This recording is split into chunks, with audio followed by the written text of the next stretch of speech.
Good afternoon, or evening, or morning, everyone. Josh here. We're getting ready to do another show.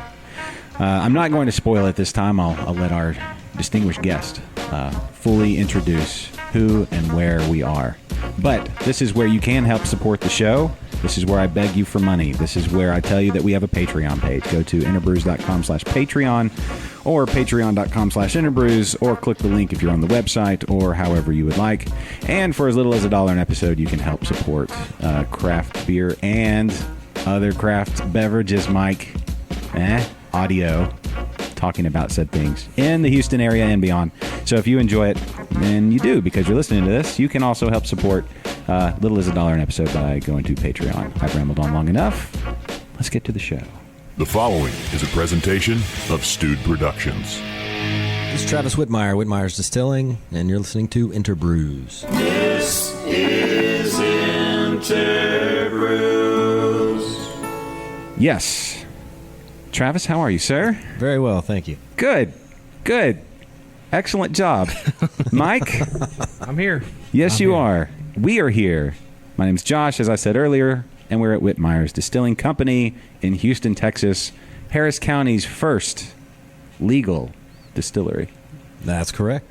Post-prohibition or ever? Ever on record. I mean, yeah. So legal. So the first legal. Right, first licensed distillery. Nice. In Harris County. So making history. This is not... Well, it's the first episode of InterBrews at the first legal... So that's just pretty historic. Yeah. But anyway, thanks for having us. Well, thanks for being here. How's... Well, thanks. We're glad. I'm glad. I can't speak for Mike. I am, no. Okay, cool. All right, cool. I'm getting there. Yes. So how's life? How's the distilling world? Well, it is an interesting time for sure. You know, it's always, you know, each year looking back on the previous year and back to the beginning, and we're in our 8th year now. Really? Yeah, it's just flown by. 8th year. So we're looking to have a really, really nice year this year for a change. Yeah. As you noticed, we added some new equipment, and we're hoping to break ground on a new facility in March. Really? Yeah. That's cool. Yeah, so that's cool. I asked you before, but I'll ask you again, and you can give me the same vague answer. Where? Well, you're still looking around? Yeah, by design, it's going to be close to my house, my brother's house. Yeah. We don't want to drive any more than we have to. No, amen. But it will be somewhere between 45 and 249 along the Grand Parkway. Okay. So we're looking at a minimum of 5 acres, standalone. I mean, it's going to be really slick setup. You can do a lot with 5 acres. It's. Yep. I mean, okay. So what's the square footage of your facility now? Right now, we're in 8,000 square feet. Right. So 5 acres, slightly more than that. Slightly. Right. So just the production facility we're going to be in, we're looking at 12,000 square feet. Yeah. 3,000 square foot tasting room. Nice. Outdoor beer garden. Cool. A stage and an area for potentially a standalone restaurant that we can partner with, maybe a barbecue shop. Yeah. That can set up and sell food. Okay. I don't want to mess with food. Right. Whole nother animal. And then we'll be able to pepper any number of rick houses in there. So that's cool. Yeah. That's super cool. And I know there's a lot of room too, like a lot of land still there. So you got your picking between the 45 and 249 area. It's along that area. There's right. You get the frontage though. I mean, they're selling all that as retail, and it's just absurd. You know, $1 million an acre. So you want to go further back? Is that what you're saying? Well, a little further off. I want the access. I don't, because it'll be, you know, you see where we're at now, and we have people come from all over. Yep. And so it really is more of a destination, not so much just drive-by traffic. Right. So as long as we have easy access to the Grand Parkway, where, you know, if you're in Sugarland, you know, it takes you half hour, 45 minutes versus driving through the city. Right. So. Exactly. Yeah, I have family down. We live right on at 290 and 99. And so the Grand Parkway's been the greatest thing ever. I mean, I spend over how much do I spend a week? I don't know. You know, coming and going, you know, it's basically 290 to 45 every day coming and going. So it's, I think I spend like $120 a month on tolls, or 110. I don't know. Yep. Totally worth it though. Yeah. It buys me. Cut my drive in half. It's worth that sanity. Yes. That's I don't need therapy. I just need a toll road with, you know, whatever. Yep. But so way to go, Harris County and Montgomery County Toll Road Authority, or whoever built it. I don't know. They should have named it after J.J. Watt. They named it after somebody else. Who was the guy? The first, like Lanier. the mayor, an old mayor or something. Bob Lanier, yeah. That's part of a stretch. I know I've seen Yeah, that. it's sectioned up, so it's Yeah. not the whole thing. Right. Okay. The whole loop is not called that. So we can still get a J.J. Watt. I think Partial Yeah. stretch. The in the 99. J.J. Watt. Give him a toll booth. Yeah. Yeah, at least a toll booth, right? He kind of Yeah. looks like a toll booth. He's built like a toll booth. We could his dimension anyway. I wonder if he drinks whiskey. Oh, I have no idea, but I would venture a guess. Yeah, he should come on by. All right, well okay. So normally on this show, if you are a listener of the last 211 episodes or so, plus bonus episodes, not that anybody's counting, the vast majority of those have been beer. We've ventured off into cider and mead, but distilling. First one? Yeah. No, we did one other, but they're no longer with us. What'd you do?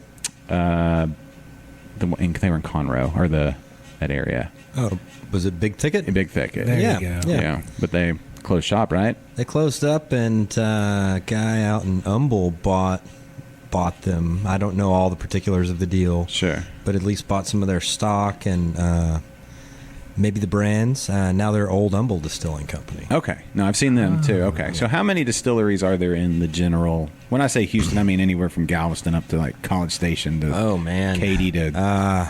it seems like every time I turn around, there's a new one popping up. Really? You Yeah. know, we're just kind of behind that craft beer curve, Yeah. but I don't think we're near the saturation yet. Oh no. Is it more than 10? You think?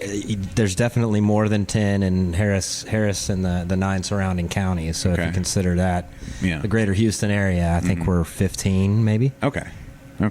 So, all right. But, it's not, we're just immersed in craft beer all the time. So, this to me, I was super excited to be here because it means I get to learn a lot. So, educate away. One, you just poured a beautiful looking beverage into our tasting glasses in front of us. So this is a brand new whiskey that we are releasing in September. We're just waiting on. We've got the label approval, which is why I wanted to have the mock-up so you could see it. Yeah. But I guess my brother took it and went and partied with it at the Dynamo game the other night. Yeah. But what it is, it's 110 proof. Okay. And we've got single barrels of it. So we're actually taking a 4+ year old rye whiskey, Okay. 5+ year old bourbon whiskey that we don't distill either one of those, and then the bourbon that we actually distill here in house. So we take those 3 whiskeys, no artificial colors, flavors, additives, no neutral spirits, and we blend them together. Okay. Blend is a naughty word. Batch them together. Yeah. And then we put them, after they've been blended, into a new barrel, new oak barrel. New oak barrel. Yep, charred oak. And it'll sit there. We're pretty fortunate right now here in August, the summer months. The heat does a lot to change the profile of the whiskey. So it'll sit until somebody picks it, and we're selling whole barrels to whether you're an enthusiast group or a liquor store or a bar, that just wants to do their own private barrel. If you've been in a liquor store lately in the last couple of years, you see these barrel picks popping up everywhere. Yeah. And they're all just private groups, private select single barrels. Okay. That these groups are getting together and buying a whole barrel, and it's a fun thing. You get to go to the distillery and you get to taste through a few, and you get your buddies with you and you have a good time, and then you pick your favorite barrel. That's cool. And then it ends up at your store, and you'll probably get first dibs because you know the retailer, and then everything else is. So it's a neat experience, and that's what we're going to be doing with this product. In addition to, we will have a batch product that we'll do at a full proof, and we're not cutting or filtering any of this, so it's going to be as it is in the barrel. Okay. Now, beer barrel, I know 31 gallons. Is that the same? Like when you're talking about the barrels here, is that What size barrels are we? So this product will use a standard 53-gallon American white oak. Okay. Use a char level 3, so Okay. we can specify the char levels. Cool. But I've also got for my whiskey and my distillate, I use almost exclusively 30-gallon barrels. Okay. So more contact. I like the way they do here in our climate, and I really like the manufacturer. I think it just makes a really solid whiskey. Where do you get your barrels? Who's your cooper? Do you have like a specific? I don't have a specific. The 30s I will get from a company called the Barrel Mill out of Avon, Minnesota. Okay. And the 53s, I've gotten 53 as kind of a standard. Mm-hmm. So if you were to ask what is a whiskey barrel, Yeah. 53. 9 times out of 10 it's a 53-gallon barrel. Okay. But I'll get those from a number of places. Okay. Cool. So when you say oak, is that American, French, blend? Is that? Right now it's all American white oak. Okay. Okay. Doesn't have to be, but Yeah. Okay. How are these? I mean, I know you're not into the barrel making. But I'm just curious. How the inside? How do they char those? Hold on. Preface that with Mike got his hands on some barrels. I'm just saying, I want everybody to have a look behind the curtain to know. Every time we do a show, it's either he just brewed a batch, and so then that's like you ask about something similar. Just how your mind works. I admire it. I like it. It's not a knock. I'm just saying. Anyway, he has a barrel. He's been for decoration purposes, right? Yeah. I'm going to make a tabletop out of it, but anyway, okay. It's the inside of it. I don't see the inside of it. I know, but you've just been immersed in. Yeah. How are they? How are they actually like char the inside, the staves, and then put them together? So generally, and there's all kinds of YouTube videos out there where you can actually watch them do this, but generally they'll stack the barrels with no heads. Okay. Now the staves are already connected. A few of the rings band will be there. Okay.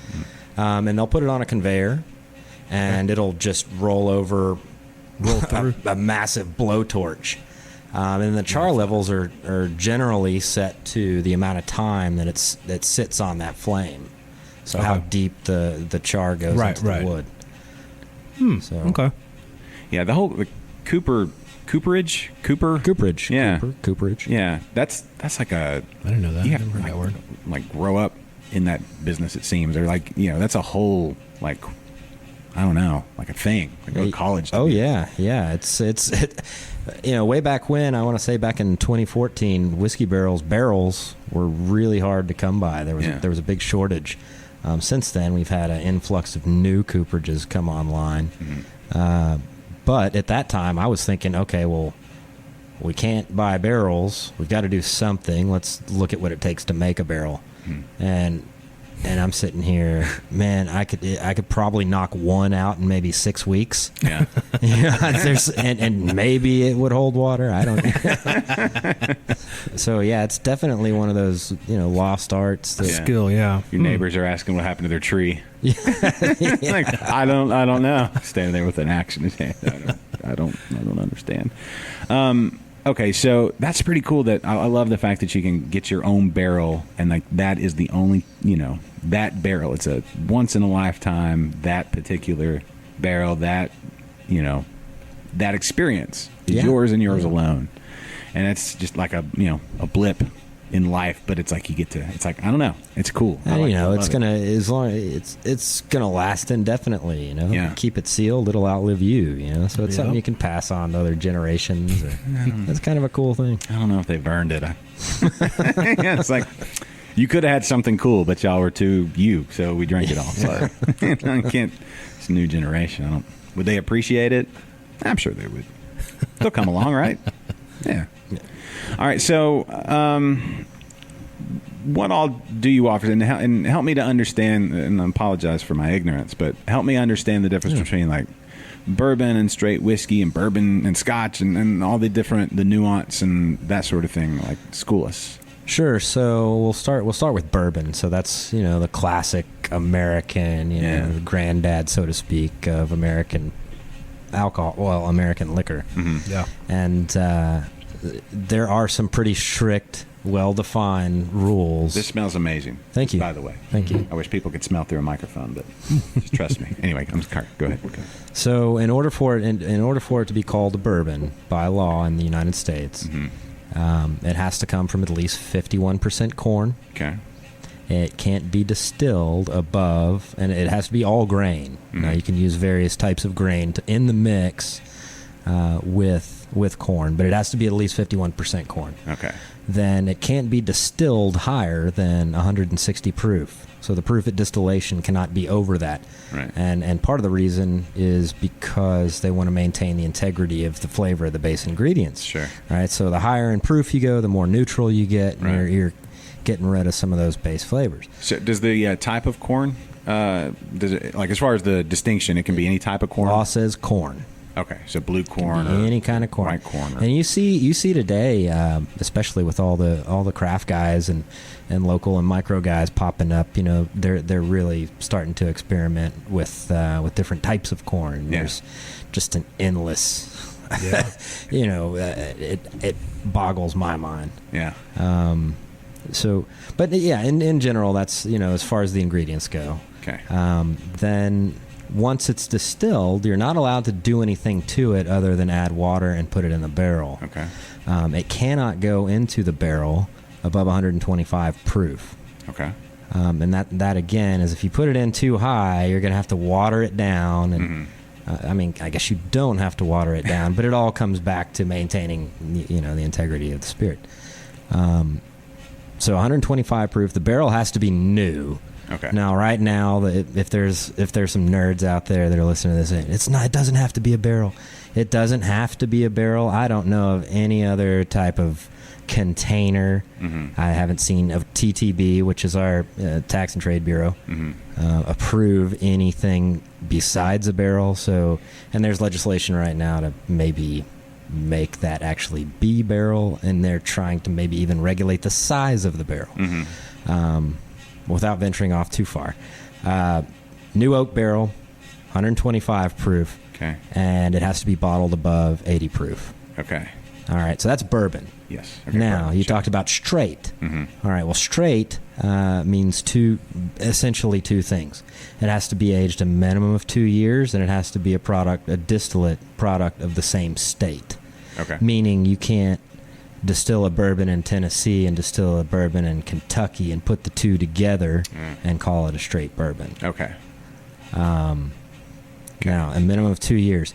If it is less than 4 years old, you're supposed to have an age statement on the bottle, saying, okay, aged 3 years. Or, if it's over 4 years and labeled straight, then no age statement's required. Okay. That makes sense. Yeah? Yeah, I'm following. And you can rewind. You just hit that little half circle to the left of the, yeah. and listen to that again, just if you're keeping notes. So that's bourbon. Okay. Now, if we're talking other American spirits, you can go to things like rye, wheat whiskey, malt whiskey. Generally, all the same rules for bourbon apply to those individual grains, except for if it's a rye whiskey, it has to be 51% rye. Okay. It's a wheat whiskey, it has to be 51% wheat. If it's Right. malt, it has to be 51% malt. It's the same beer. To be a beer, it has to be 51% beer. Like if you want to do a graph or you can't, or what is it? Not the mead beer mix. That Lone Pint does one. Poach and a Quarhip. Braggot. That sounds interesting. Yeah. It's it can't be more than like 49% honey. It's got to be beer with honey. Otherwise, it's a blended drink. It's mead, and they can't blend it. Right. So because it's a different licensing and all that kind of stuff, I guess. Yeah. But okay, so that's where my brain references all that from. All right. Okay, so it's making sense. All right, where were we? Sorry, Mike. Do you have questions? So the straight. You said you use the Tennessee, Kentucky. So that you mix those together, that can't be called a straight. Everything has to be what has to be done in the same state.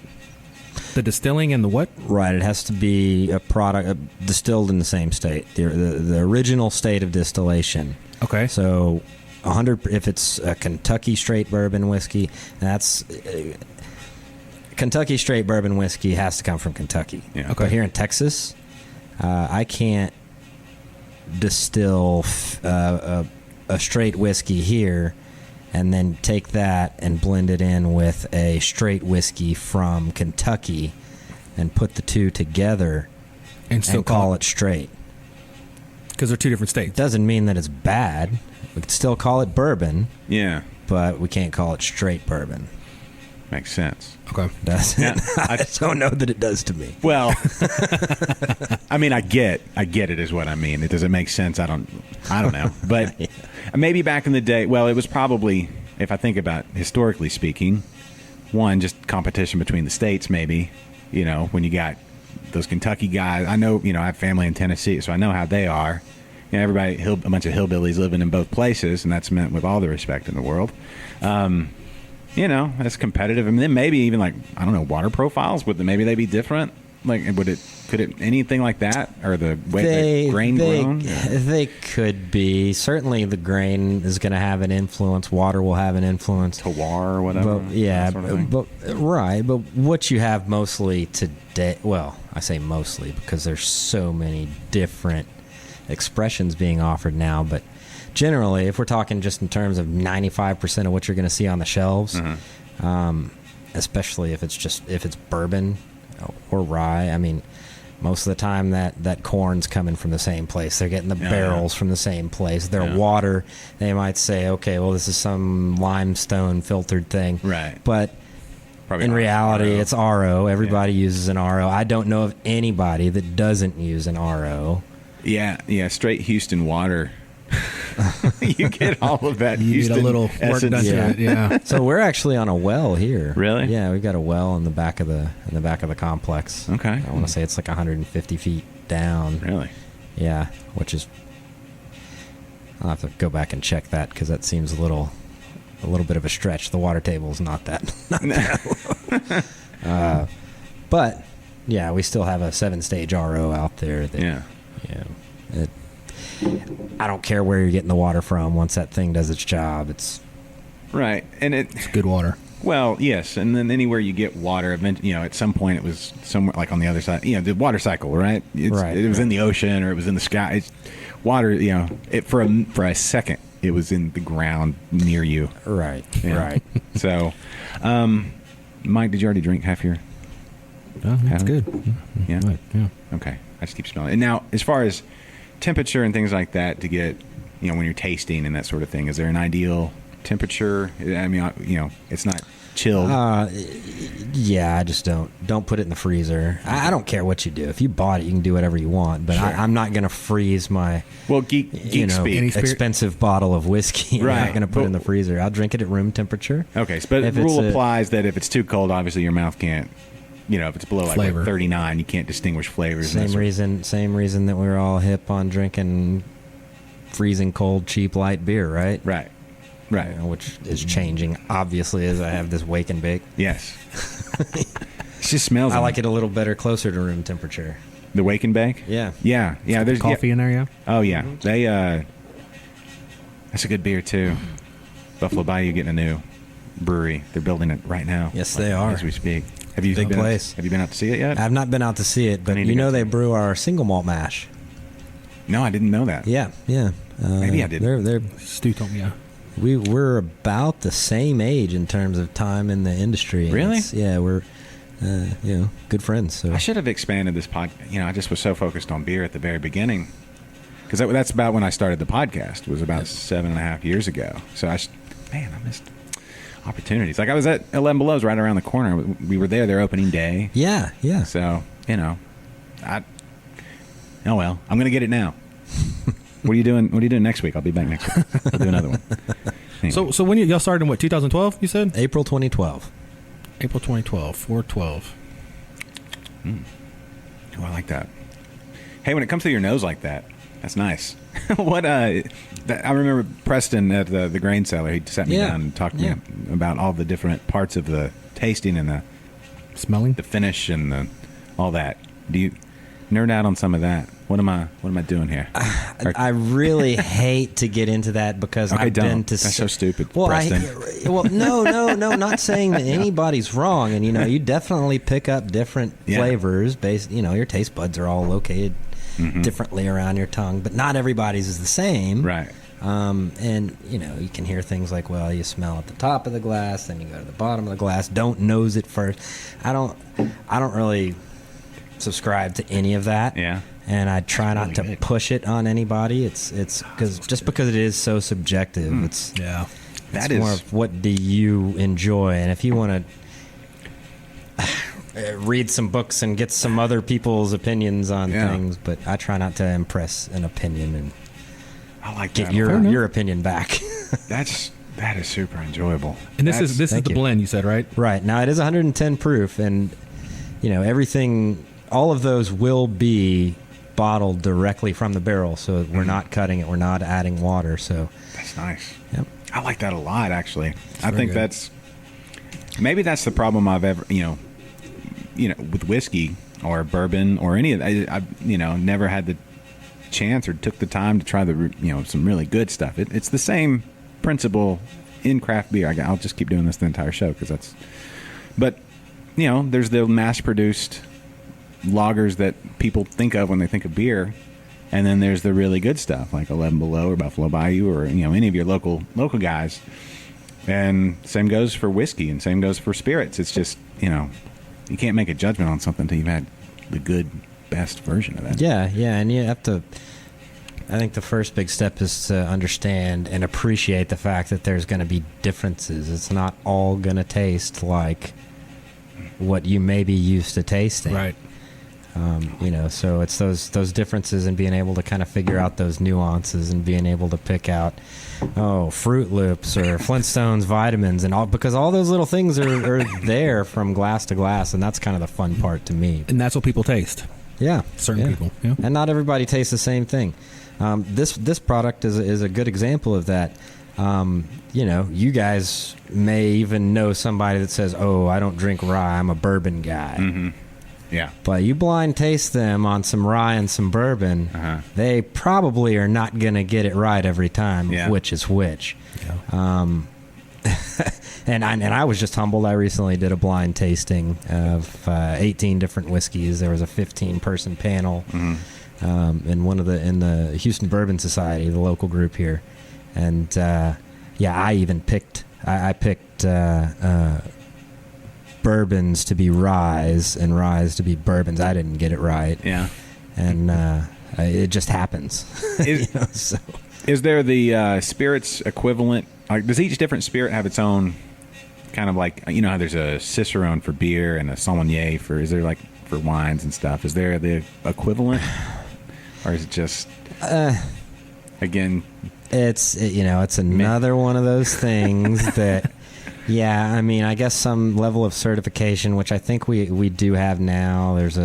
And I don't know who does it. I think Texas Wine School has a course on distilled spirits at a couple different levels. Yeah. It'll give you a baseline. Mm-hmm. I don't know that there's going to be any huge revelation unless you're just brand new to it, and you're going to obviously soak everything up. Right. I so tried yours and then went back to the 11 Below hipster sauce and the play off of each other. That's kind of cool. The hops, and is there like hopped bourbon or anything like that? Is that something anybody's played with? Not to say that I've tried any, and I not bourbon. I don't think you could do that. Right. You might be able to. The closest you could come would be, and I don't know that you probably still couldn't call it bourbon, but you could have a bourbon and then maybe you had a barrel-aged beer that was real hoppy. Yeah. And then you finished that bourbon in that barrel. But there are definitely some of those kind of weird things out there. I couldn't point you to any specific one. What about a milkshake whiskey? Well, I put whiskey in milkshakes. That's one of my favorite things to do. No pastry bourbon or something like that. I think in order to find all those kinds of flavors, you're gonna have to look to the vodka shelf. Okay. Glitter vodka. Yeah. All right, walk me through the how you got here. So it's been 7 years or 8 years. Mm-hmm. You're older than 8. So it hasn't been forever. Yeah. That's a little deductive reasoning there. How did you get to here? I guess you and your brother. Well, yeah, we were in the Army, joined July 2002, and went in together. Yeah. And because we went in together, we got offered some extra incentives, and one of those, we were able to choose our first duty station after basic training. Mm-hmm. And we chose to go to Germany. And I was dating a local girl there in Germany, and her family lived on a farm. Do you know what she's doing now? Yeah, I do. She's got like 8 kids, and maybe 5. Okay, maybe 5. Right. But we were together for a while over there. Deployed to Iraq, I cut ties with her. Yeah. You know. Yeah. But the granddad made all sorts of booze, schnapps and beers and wines, and I just thought it was really cool. About the same time, I was learning to be a pretty good lush, so it all worked out well together. Yeah. But we got out in August 2005. Both went to school. I went to school here at U of H. One of my first business classes, I had to write a business plan. I wrote one for a distillery. Yeah. And kind of toyed around, tinkered around in my kitchen, in my garage here and there for a couple of years. And one thing led to another. I was able to get my dad and brother and kick this thing off. And so here we are. So, okay, take me back to that initial, like, getting up and running, because you were the first in Harris County. It was not a regular thing. What part of the country, I guess, is it still? I mean, I know the big guys are in Tennessee and Kentucky and that sort of thing, but is that an area for, craft distilling, or would you call it craft or artisan, or how? Yeah, there's no real term definition. There are a few of the trade organizations that have gotten together to try to define these things, but nothing legally coined yet. So any of that'll work. Yeah. Okay. But locally focused, that sort of thing. Yeah. Well, I think you see across the board, whether it's beer, whether it's spirits, wine, food. Mm-hmm. There's this, and has been for some time, and I really don't see going away, this huge kind of push support local movement. Yeah.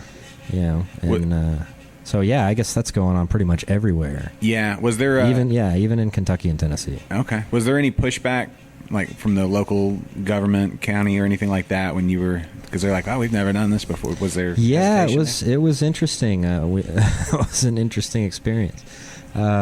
So getting for our state permit, the state has a packet that you have to complete, and it's pretty in depth. And part of that is we have to go around all the local jurisdictions and basically get them to sign off saying, okay, you're in a wet area. Yes, it's okay. We give you permission to do this. Yeah.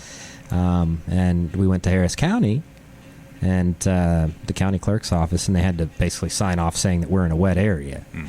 And we knew we were. Yeah. There's specs down there, and there's bars everywhere, bars all over the place. So yeah, we've got liquor flowing all over the place. And so we go down there, and you're in a wet area, but you want to do what? Well, we want to distill liquor, make distilled spirits. Is that even legal? Yeah. I'm like, well, you tell me. So she kind of fumbled around with the paperwork, went in the back, and 10, 15 minutes, comes back, and it's like, okay, all right, signed off on it. And then our local Houston TABC office, we had to get an initial inspection, and the agent that they sent out to do the inspection was like, what's going on here? I've never done one of these. Everything looks good to me. Like, cool, all right. Yeah, they just wouldn't have. There was nothing to reference anything. You're the first. Right? The first. Yeah. Now things have. Yeah, it's really changed. Streamlined a little bit. They're getting it together. And what was the? In Texas? Who did you have anybody you could call and talk to and bounce things off of when you have a business plan that you put together? But there were a couple of national organizations that were still very young. The industry itself is still very young. Yeah. But I was able to visit a few distilleries outside of Texas and just kind of see what they were doing. And then the American Distilling Institute was around, and they had a forum, on their site, and had some pretty good information, directories and things where you could source various ingredients and vendors, and it's just completely exploded since then. But, Yeah. mostly, I had to figure it all out just going through it. We didn't pay anybody to. We don't pay anybody to submit our labels for us. We didn't pay anybody to, file all our paperwork, and It's all you. it's just All y'all. Yeah. Okay. I like it. I mean, it's just, It worked. And It worked. really, there wasn't anybody to pay. I mean, I think we had a conversation of, we could pay an attorney, but we're going to have to pay to educate them. Right. Well, and, it's like, okay, well, I'm already educated. I know more than what this guy knows. Right. I don't know of an attorney in the state of Texas that reasonably will, be able to do any of this stuff. Yeah. Now, on the beer side, the wine side, the bar side, the liquor store side, there's plenty of that, but nothing distilled spirits. And I'm sure you guys know how crazy Texas alcohol laws are. Yeah. There's nothing. You mentioned streamline earlier. It is anything but streamline. Even though they might be getting it together a little bit more, there's beer is beer, wine is wine, spirits are spirits, and there's 15 different permits if you sell and serve drinks. Now, hopefully, they've kind of whittled that down a little bit with this new legislation that passed, but it's still a long way to go before it makes a whole lot of sense. Yeah. So you're able to sell directly from your tasting room here, right? Right. So, and that's a relatively new thing that started September 1st, 2013. Okay. Prior to that, we couldn't sell or serve anything. We could offer you a half-ounce sample. We couldn't charge you for it, so we just didn't even. Yeah. We didn't bother, which is another reason we're kind of tucked away back here. Yeah. We 'Cause it just didn't want didn't to matter. be, but now we can sell and serve mixed beverages. Now, all of those beverages have to be a product of the distillery, so it's not like we can bring in other products. It has to Right. be our stuff. Okay. And we're also allowed to sell 2 750 milliliter bottles or the equivalent every 30 days per person. Okay. Figure that out. Yeah, y'all got good memories, or you got So the kind of best Name? practice that was given to us by the state was, hey, keep a log and make them sign, and I'll show you. It's a little, it's a notebook, Yeah. and people write, okay, I bought 2 bottles this day. This is my name, and this is my hometown, and that's it. Is that you put like a Bible next to it and have them put their have them swear on it. Yeah, I do declare. yeah, and I don't Wow. know. I don't know how they're going to figure that out. Yeah. So anyway. All of those laws, I mean, it's just silly. It's like, where did it come from? Who knows? I'm sure somebody at some point thought this was a good thing, but it hasn't aged well. It's No. it's not bourbon. Hasn't aged well. They're pretty ridiculous. Problem is they've been around for so long, and Yeah. so many old companies they have set their business to that structure, and They don't want to change. they don't want to change it. It's really good. Thank you. Yeah. You have to. You take a sip and then you have to kind of let it go through its thing. Because if you try to drink it another gone. sip too fast, I don't know. You don't get that first the sweetness and the. It's almost like vanilla or caramel or something. I don't know. It's something. It's good. Definitely get that. I get more spice to it Yes. Yeah. because of the rye component. It's pretty heavy amount of rye in there. Yeah. Yeah.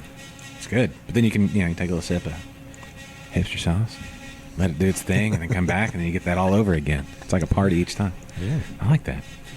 I don't know why it's taken me so long to do this. That's great. It's my new So thing. what's the next closest one distillery? The next closest to here. Yeah. Oh man, you're gonna get me to lie because I'm probably gonna miss somebody. Geez, there's Talk a about the one in handful of new Humble. ones. There's one in Katy, or a couple in I've Katy. told you just about everything I know about the one in Humble. There's who's the new one that popped up around Katy? MKT. Yeah, I saw them yesterday. Next to the There's label, huh? I think there's there's a guy another making gin at Avanac. Okay. Avanac. I have a sure. I don't Yeah. have an idea. I'm not sure. I don't know. Sure. I think they're making a few different things. There's a huge one that is. I don't know if they're open yet. These guys are claiming to be the biggest distillery west of the Mississippi. Uh-oh. And just getting built up here in Houston. Okay. I mean, and from what I've seen in the pictures, I haven't been there yet, but I mean, they've got some massive stuff. Yeah. I'm like, I mean, they spent some money. Yeah. And that's Gulf Coast Distillers. Okay. Where's their...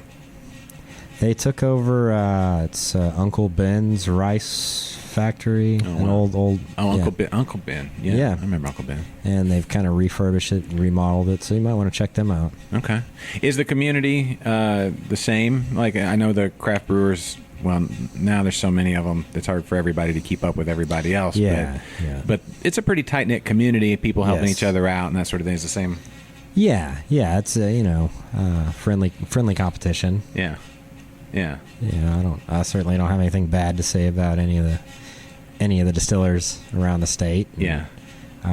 We've got a couple of different organizations. We've got the Texas Distilled Spirits Association, which that's our trade organization, our guild here, and they'll lobby Congress and on our behalf. Yeah. And then there's a newer one, the Texas Whiskey Association, that has just popped up, and that's a group of members that, their whole thing is kind of combating these products that have Texas on the label, but it's probably nothing to do with Texas. Yeah.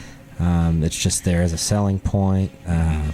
There's one in particular, I'm not mentioning any names, that, it's a product of Canada. It gets imported into California and then sold here, and, big oil rig in Texas. And Yeah. so, the guys that are actually making whiskey here or making anything here, kind of take exception to that. Yeah. Well, they should. They're fronting. Yeah. That's what that's. Yeah. They're fronting. The image of Texas, more than any other state, is so iconic. It's. I don't know. There's no other state really that you see it and you're like, that's what that is, and that's what that means. You see Texas and everybody, there's automatically an emotion and a thought. It's not always good. I think in Texas, if you're from Texas, Yes. that's a good thing. That's true. That is true. I grew up in Arkansas, so I could yes, especially back when there was like a Southwest Conference. That was a big deal. It's Yeah. like F off Texas. It was very much that. It's all sports related and everything. And everybody that came in from Texas, okay, here we go. Let's hear how great is Texas? Go ahead. But it's true. You move here and you're like, yeah, Texas is pretty freaking awesome. It is. So Absolutely. you can't really argue with that. Nope. It's Nope. pretty freaking awesome. Just people are really, and most of the people we got in Arkansas were from Dallas anyway. So it's like, is that the best? Let's be honest. They're not the best people you want to send out. I mean, I love you, Dallas, but It's an interesting mix. You get a couple generations in. yeah, that are all just soaked in Dallas lore. Big Cowboys fans. Yeah. I mean, yeah. Yeah. Ugh. Yeah. Are we? Oh wait, we play. Is that tonight? Is that game tonight? The preseason Probably game? not. Tomorrow? Maybe tomorrow. I don't know. Yeah, probably tomorrow. Yeah. Are you? Now you mentioned your brother went to the Dynamo game. Uh-huh. Are y'all big sports fans? You're wearing an Astros hat, I'm assuming. Oh, yeah. I mean, who doesn't love the Astros? And the Texans, of course. You got to root for the home team, but Saturday. we'll see. Okay, Saturday. That The makes- Texans will be the Texans, and Yeah. yeah. I don't even know. What do you mean? I mean, yeah. We'll make the playoffs, but That's about it. probably. I don't even know how the rest of our division's going. I think we'll get one game. Yeah. In the playoffs? We're usually good for a game. If we can just stay healthy, right? Yeah. Isn't that that's always the thing? But that's everybody. Yeah. I don't know. The whole league. Yeah. I don't know. I haven't spent that much time. It's been all Astros lately. Astros are so good. Oh, man. Yeah, I don't want to jinx it. Who wants to jinx it? But, man, they are just really, Fire. really good. Yeah. Yeah, it's awesome. It's awesome to have have a team that good.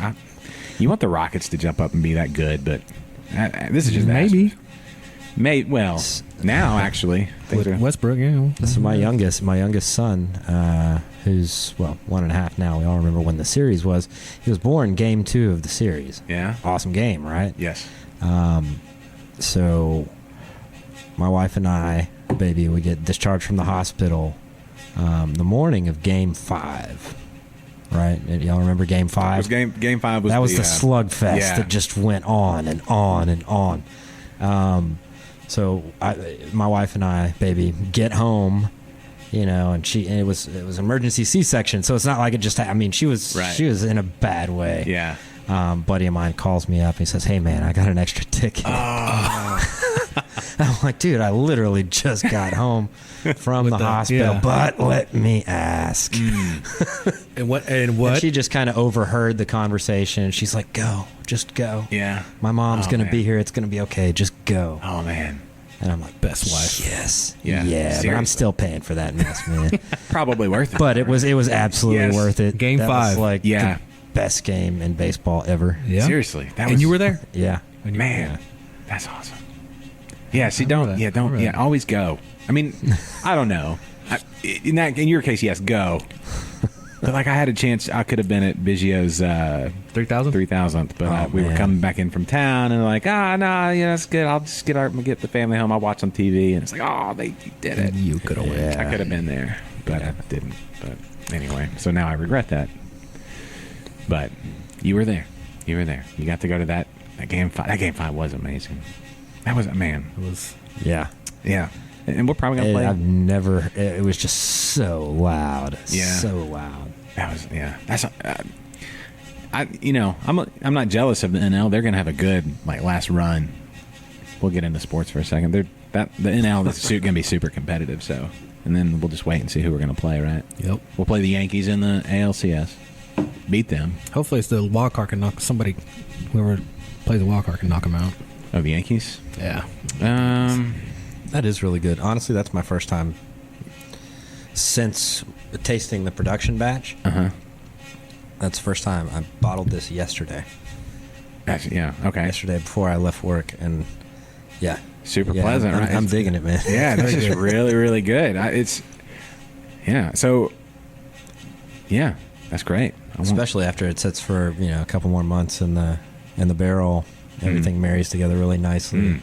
Yeah, and so weather like this actually benefits, right? As far as like, so we're it's been an uphill battle, because talking about age statements, for so long people have just equated, okay, if it's a number of years old, it has to be this. And that's fine if you're talking about, which historically, most of the bourbon in the world, if not, 98% of it has come from Kentucky, Tennessee. But if you look at that little area on the map, there's not a whole lot of difference. If you just drew a circle around those two states, there's not a whole lot of difference between, elevation, average temperatures over the year, genetic makeup swings. It's like the same stuff. So over time, if you're comparing, whiskey from one distillery and another distillery, and they might have 50 miles in between them, what else do you have? They're using the same people. They're trading off. They're all using related. the same ingredients. So it's what do you do? But you get outside of that region, and it's going to be different. I can't, for instance, and I've heard rumors that there's a couple of Texas distilleries that have some whiskeys that are 5, 6, 7, 8 years old, aging. How they manage to keep it that long is beyond me.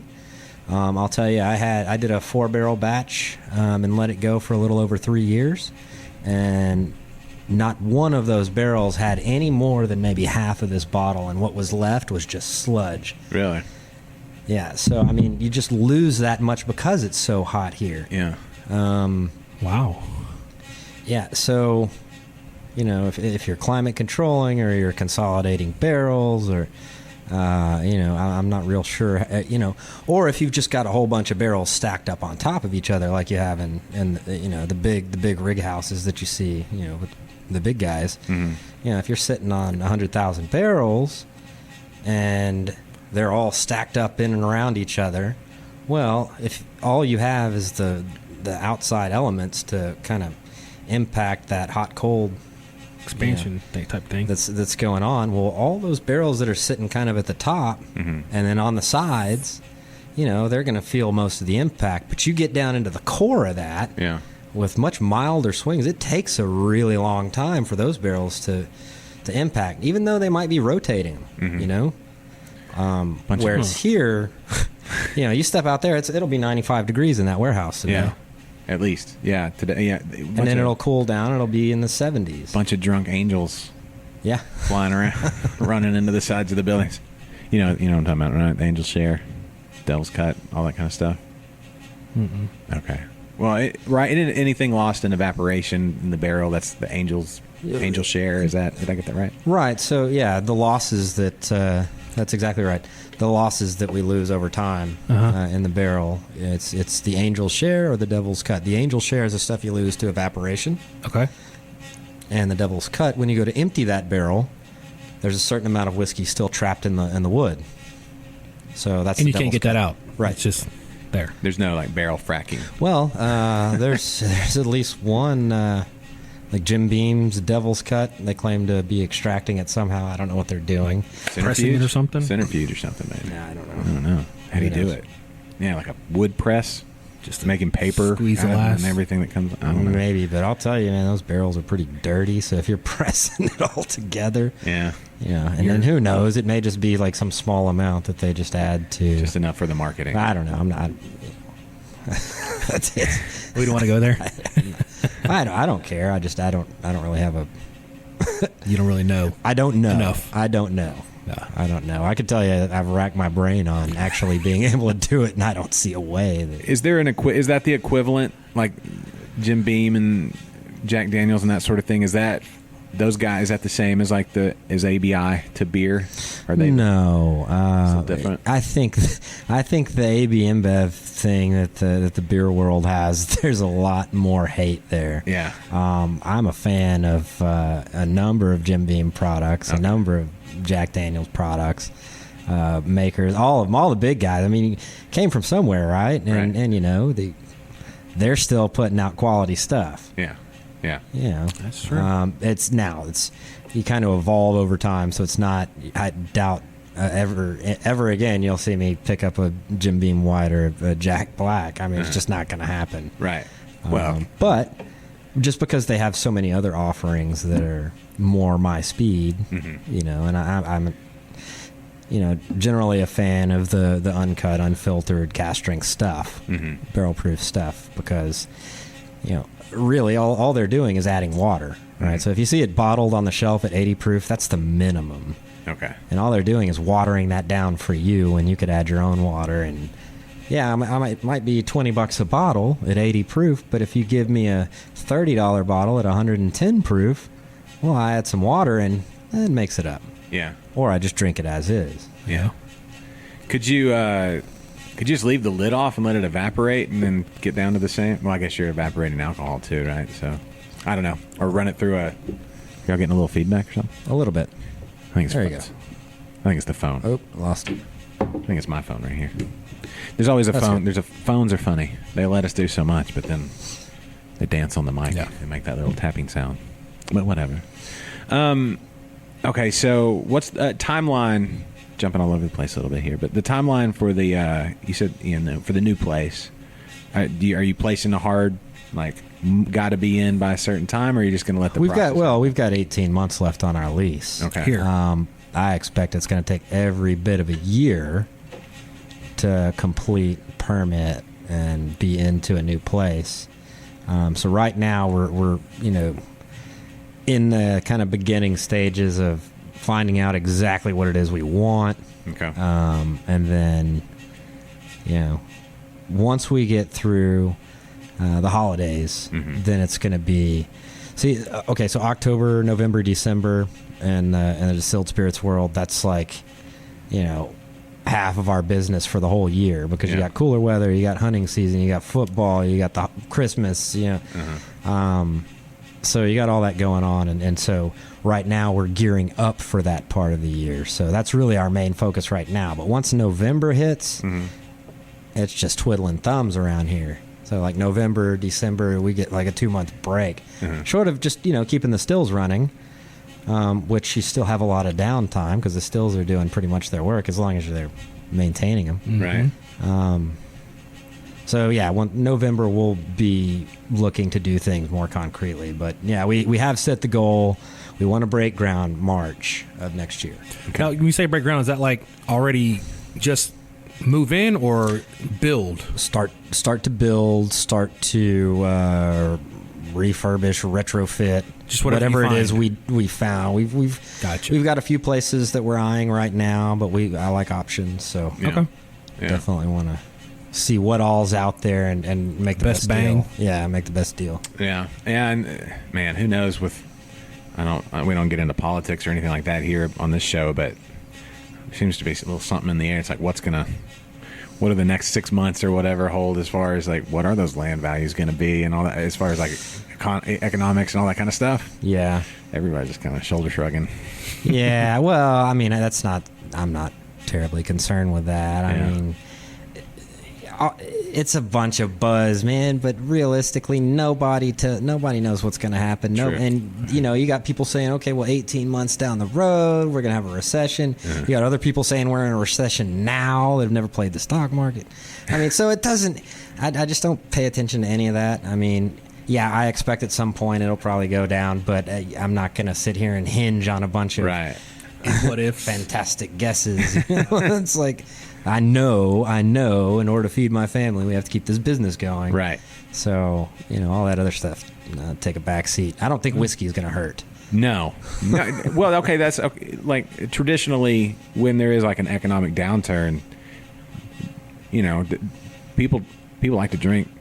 And whether it's economy sucks, I need a drink, or economy's awesome, let's have a drink. What. Yeah, no matter what, man, people had a are baby. gonna drink. Yeah. So no, it's promising. Now you said okay, you can buy here in the tap room, or not tap room, but in the tasting room. Okay, just a little Yeah. sippy. Can you can ship too as well, right? You can buy online, or is that no? No, and that's another thing. Wineries, they can ship. Yeah. Can breweries ship now? No. Well, there's like Hop Drop. They deliver like tap room. You can deliver like Amazon, kind of like groceries through all that kind of stuff. They're starting to be able. You can get your groceries shipped to your door, and that includes certain beers or whatever. Yeah. But you can't. I don't know why you can't just. I can't ship, but I mean, I can't ship, period. The transaction has to take place here, or you have to go buy it at a retailer.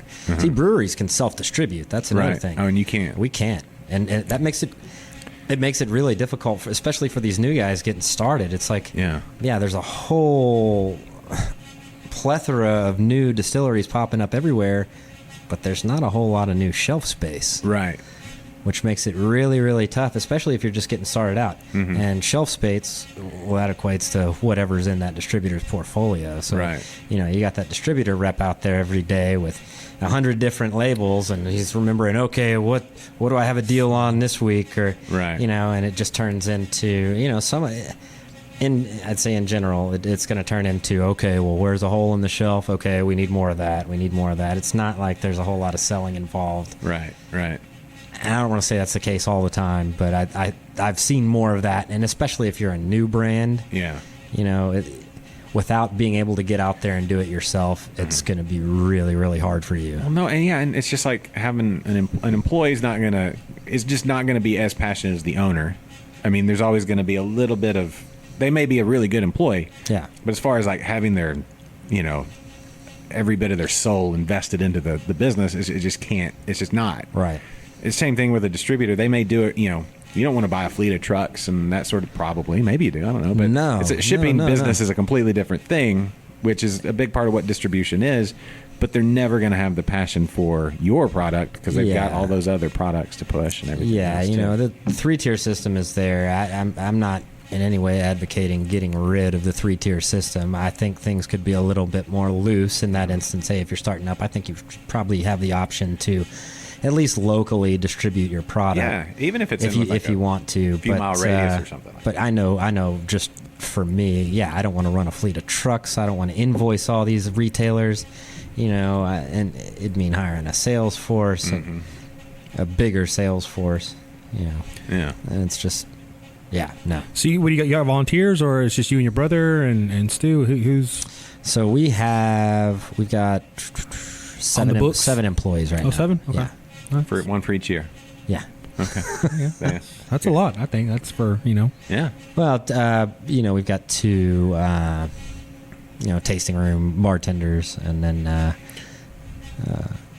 person that helps us out with our admin. But I'd say full time, there's 5 of us.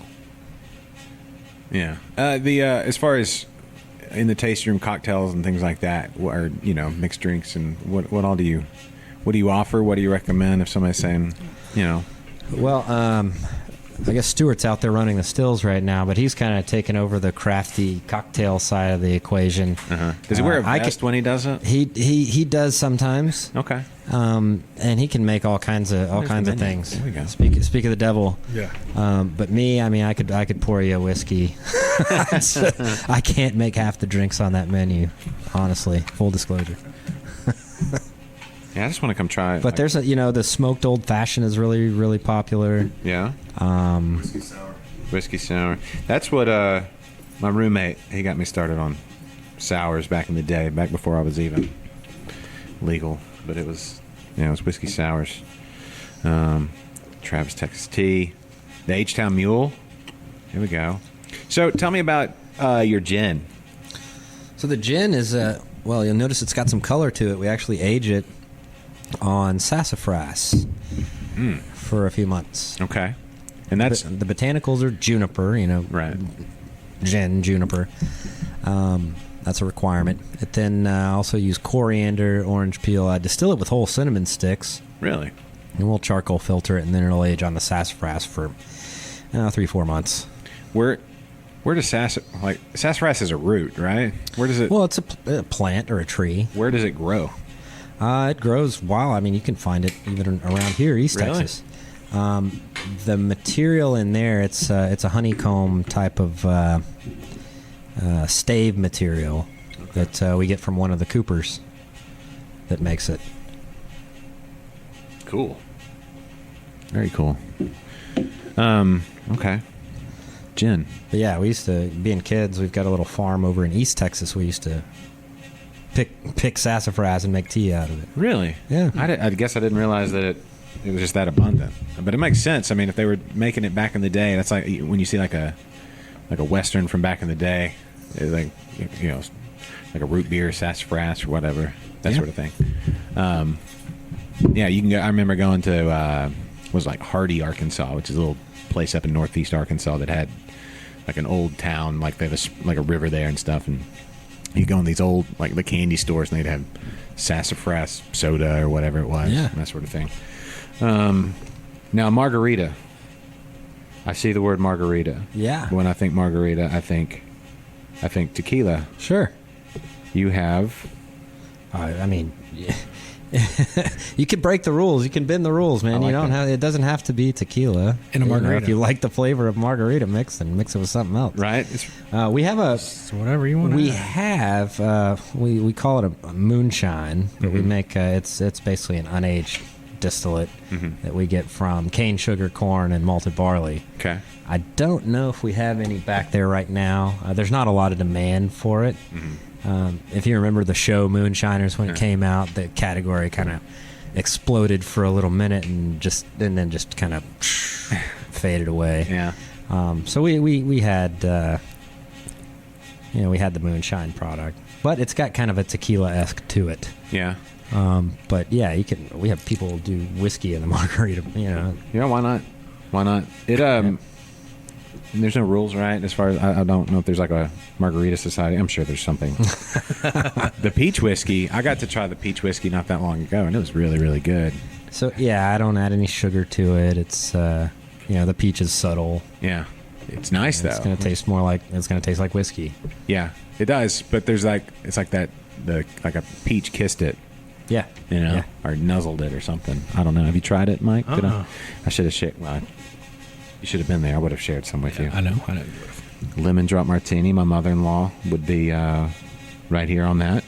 What are your hours on the in the tasting room? How often are you open? So we are open Thursdays and Fridays, 3 to 9 p.m. Okay. And then Saturdays, noon to 6. Okay.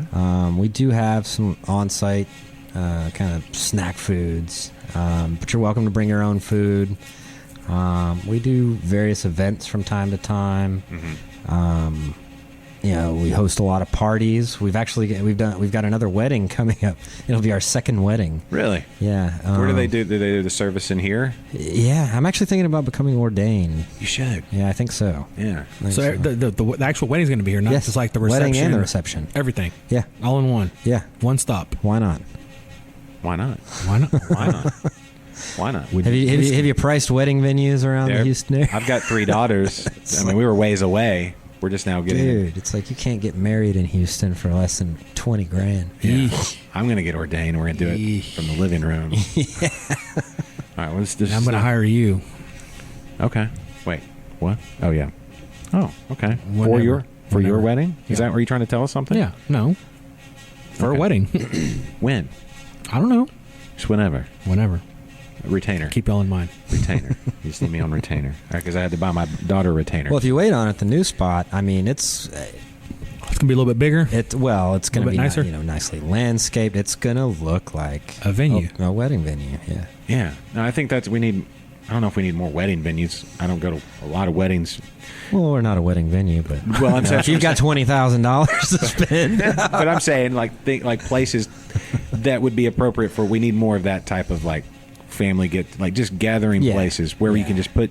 I'm on this big kick of just putting my big dumb phone down and actually looking people in the eye because I've realized I get angry at myself when I'm at home and my wife like says something da da da da da.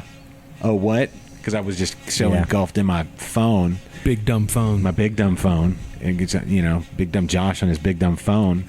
And it's like, we need places to engage and just be people again. We've lost it. And this is the perfect place right for here. that. And yeah, we need it. So you're doing the Lord's work, Travis. You're Thank doing you. the Lord's work. Thank You you. really are.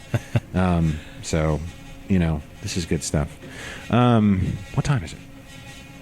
Okay, we got a little bit of time. Actually, you know what? Would you mind? Do you have a time you need to be done by? no. Okay, let's wrap the main part of the podcast up here, and we'll come back with some extra juicy, like, bonus material. Let's do You it. think, is that okay? That'll work. Very good. Can we Sure. do that? For Patreon exclusive bonus, good stuff? All right, we'll do that. So, everybody, Whitmeyer's Distillery, Distilling, gin, whiskey, good times, great. What? Okay, what is does this have like an actual, like the name? Does this one, did you, what was Your blend? the blend? Yeah, well, so it's Just just it's super awesome. The label is going to be Whitmeyer's whiskey, but it'll tell you What the- bourbon rye, Okay. bourbon rye, and then a blend of straight whiskeys. Can we put like an as heard on InterBrews, like little thing at the bottom? Sure. This is really, really good. Like, yeah. I want to crawl into this glass. That's what I want to do. All right, we'll be back. Patreon exclusive stuff coming up right around the corner. So for Travis and TD Mike over there, I'm Josh. This is InterBrews. This is InterBrews. All right, this is where I do a little post-show reminder. Patreon, y'all. Support the show if you want to. Appreciate it. Toodaloo. The preceding has been a presentation of Stewed Productions.